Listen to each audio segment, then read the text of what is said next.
দেখুন বন্ধুরা, আজকে আমি দুপুরে কী খাবো সেটাই আমি আপনাদের সঙ্গে শেয়ার করছি। ভাতটা আমি ভালো করে গরম করে নিয়েছি।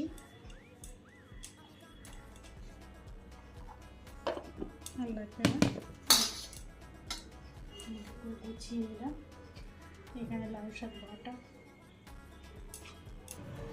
আর এখানে চিংড়ি মাছের ঝাল রয়েছে, গলদা চিংড়ির মাথা, ওটা খাবে। সঙ্গে রয়েছে আমার আম বাটা। আমি তো এটা ভীষণ ভালোবাসি। বাটা আমার যে কোনো বাটা আমি তো খুবই ভালোবাসি, সেটা আপনারা জানেনই। আর সঙ্গে কাঁচা লঙ্কা তো থাকবেই। চলুন বন্ধুরা, খেয়ে দেখিয়ে দিই।